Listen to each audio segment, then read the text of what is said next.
बा विठ्ठला समाजातील प्रत्येक घटकाला सुखी समाधानी ठेव. बळीराजा कष्ट करायला चांगले दिवस येऊ दे. भरपूर पाऊस पडू दे. हे साकडं खासदार प्रणिती शिंदे यांनी विठुरायाच्या चरणी घातलं. तुझ्या सावलीत सुख सारे जगाचे, तुझ्या दर्शनाने दर्शन सारे तीर्थाचे. संतश्रेष्ठ गजानन महाराज पालखी सोलापूर जिल्ह्यात आगमन झाले.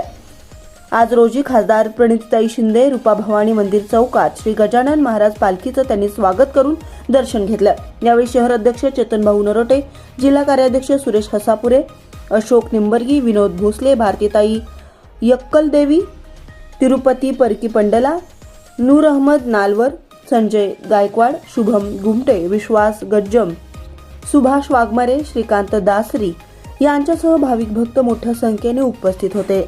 जनसबूत न्यूज च्या बातम्या पाहण्यासाठी आजच जनसबूत न्यूज चॅनलला सबस्क्राईब करा आणि बाजूला असणारे बेल आयकॉन प्रेस करा.